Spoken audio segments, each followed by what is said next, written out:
Caminhando a Páscoa, terça-feira, Jesus visita o templo. Marcos, no capítulo 11, dos versos 15 ao 18. Quando chegaram a Jerusalém, Jesus entrou no templo e começou a expulsar os que ali vendiam e compravam.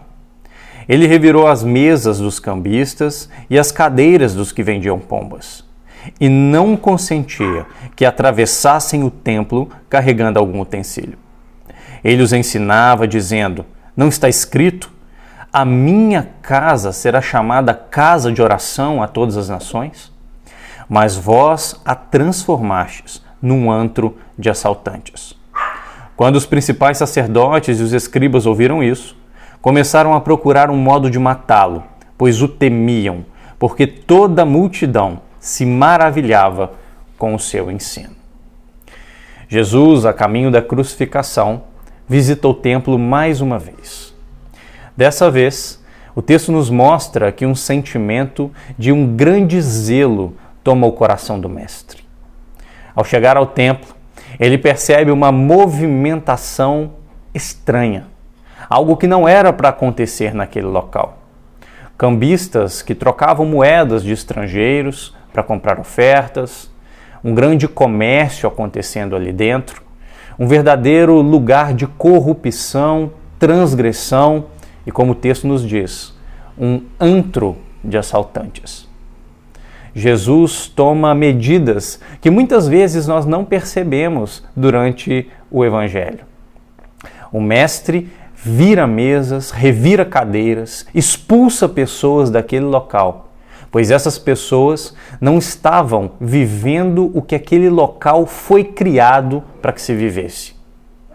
O templo, ele é instituído desde o seu início para a adoração.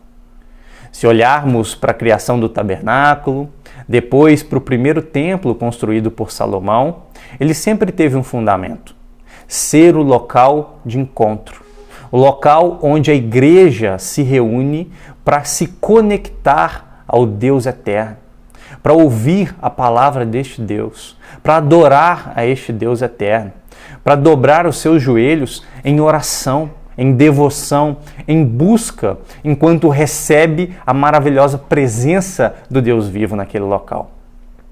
Da mesma forma que aconteceu nesses dias de Cristo, percebemos que muitos templos nos dias de hoje têm servido também como um covil de assaltantes.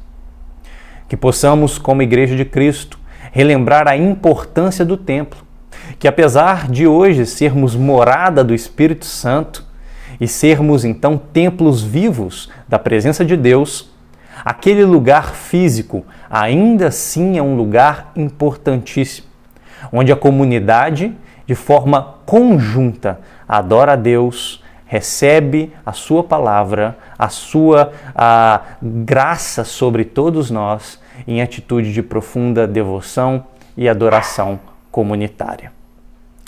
Meu querido irmão, Jesus ensinava com autoridade.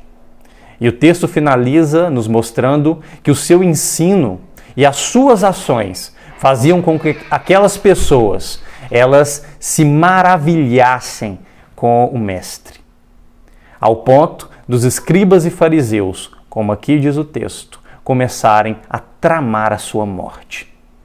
E aqui iniciamos então uma trajetória onde a morte de Cristo vai ser tramada, elaborada, vai ser culhada com várias pessoas, para que pelo engano, pela traição, Jesus pudesse subir ao madeiro. Que Deus abençoe a sua terça-feira, que possamos ter uma profunda reflexão sobre este tema, que possamos relembrar o caminho do Mestre, os ensinos que ele nos dá durante toda essa trajetória.